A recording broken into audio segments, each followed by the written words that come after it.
Now let's begin the conversation. Telephony in Nigeria has evolved over the years, transitioning from traditional landline systems to a robust mobile telecommunication network. But despite the progress, Nigeria still faces challenges with network coverage, especially in rural areas. Issues like dropped calls, slow internet speeds and network congestion persist. In view of these challenges, stakeholders have tasked the Nigerian Institution of Space Engineers, a division of the Nigerian Society of Engineers, to boost rural telephony and digital inclusion. At the Public Lecture, Fellowship Awards and inauguration of the 8th National Chairman of the Association in Abuja, they said rural communities must not be left out of digital inclusion to boost agriculture and local economy. The event featured the investiture of Kayode Babalola as the 8th National Chairman of the Association, as well as presentation of awards to deserving Nigerians, including the Director of Current Affairs at TVC Communications, Babajide Kolade Utitoju, who was the distinguished guest of honor at the ceremony. Now let's share that moment with you. President and Chairman in Council of the Nigerian Society of Engineers, I now hereby hand over to the leadership.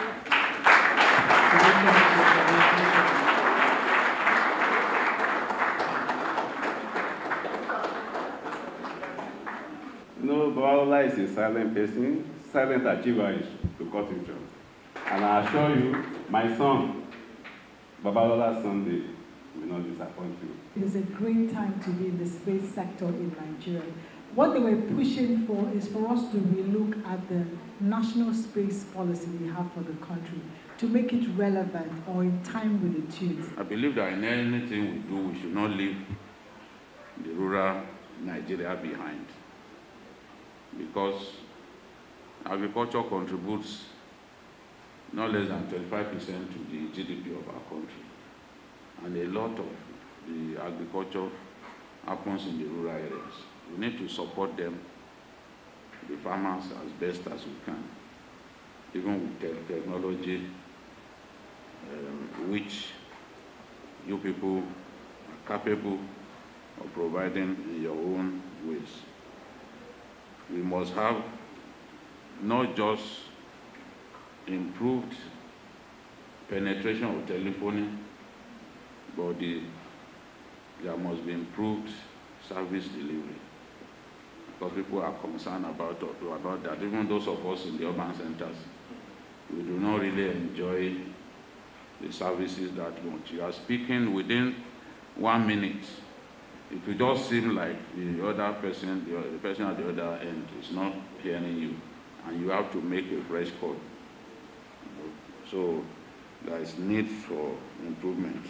Rural telephony is a very critical and fundamental aspect of why we're doing what we do as professionals and as government, because no matter what you bring in terms of benefits and telecommunication benefits, if it's only centered around the urban centers, what happens is you further increase the inequalities and the benefits of socioeconomic developments in terms of quality education, in terms of healthcare, in terms of education and wealth, and everything that you can have in the rural communities are further deprived. So we have to get solutions that go beyond just the urban and big cities, but go into the nitty-gritties of our communities in the centers to give them economic opportunities via connectivity.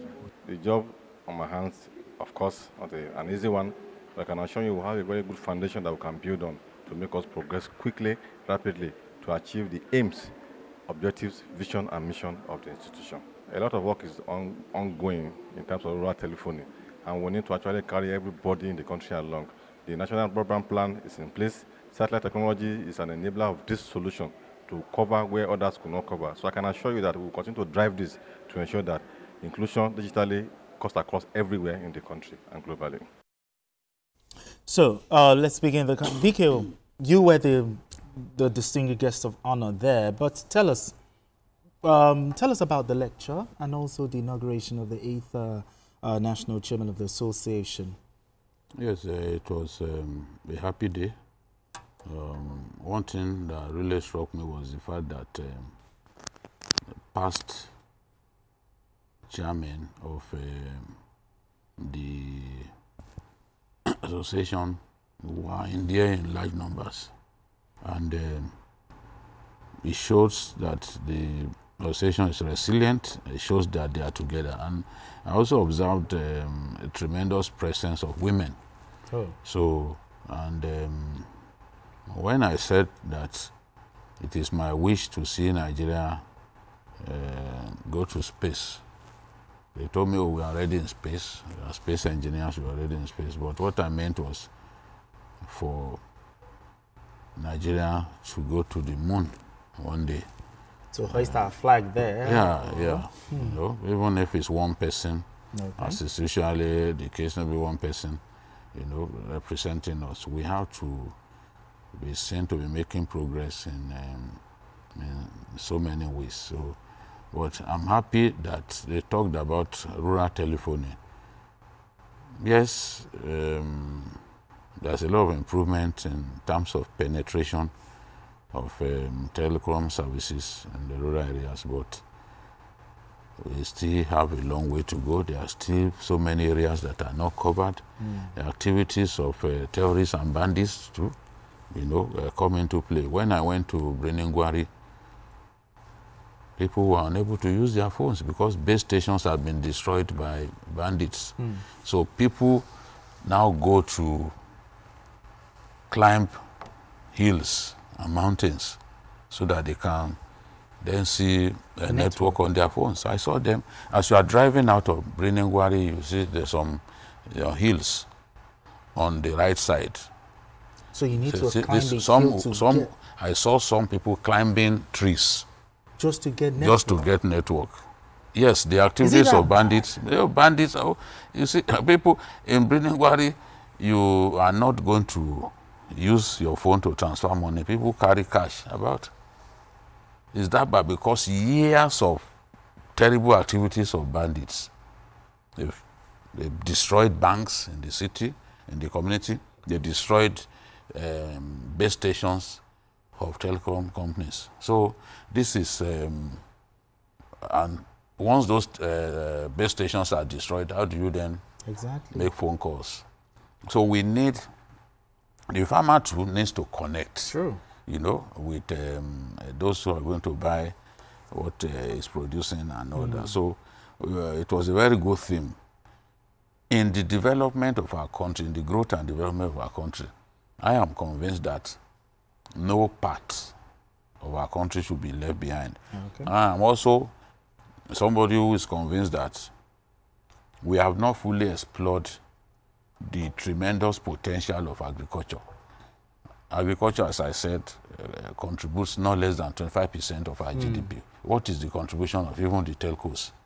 And the telcos are bigger than all Nigerian banks put together. Exactly. So what is even what is their contribution? Their contribution. Yes. So there's a lot that we can do to stimulate agri-production. Agri-production will help us defeat food insecurity, for example. True. So we need to work harder to ensure that there is greater telephony penetration so that farmers can take advantage of this. If they need fertilizers, for example, they should be able to pick up their phones and reach call out, the vendor who is going to supply them. So let every part of our country benefit from the prosperity of our country, benefit from the growth and development of our country. And the economy, in my view, will be the better for it. So, and I like the fact that Kayode Babalola, a young man, you know, from Ekenade, you know, is today the chairman of the space engineers in our country. And I'm convinced that he will be a good president. Okay. He talked about this issue of rural telephony, but according to facts, he said no fewer, as of last year, about 27 million Nigerians in the rural areas are either unserved or underserved as at mid-2024.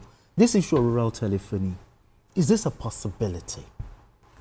Yes. Expand on it. Yeah, it's quite possible, but it would involve a lot of investment.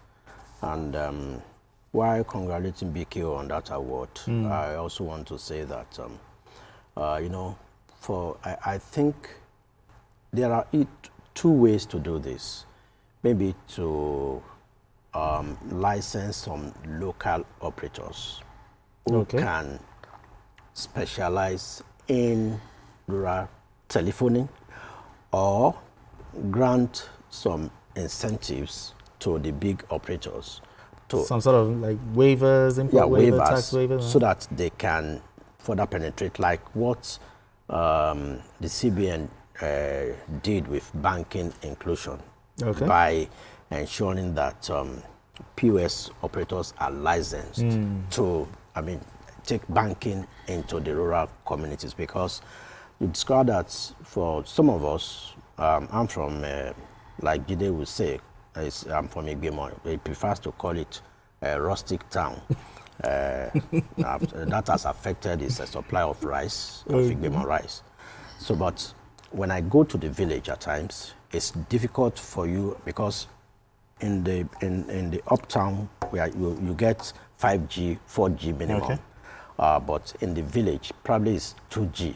So if you are sending data, if you are uploading or downloading, it takes a long time. So because except where you also have some student population, they don't want to deploy enough equipment in those places because of the revenue they are getting. So it's not commensurate. It's not commensurate. So it's like in some states you have just one branch of a bank, whereas on the streets on Obakran or Ogunlano Drive or in Lagos, you see a bank having one bank having 5 branches. Whereas in a whole state they will have. So it has to do with resources, and, the kind of revenue they get. So, but then we would get there eventually. All right then. Yeah. All right, let's move straight to our next conversation.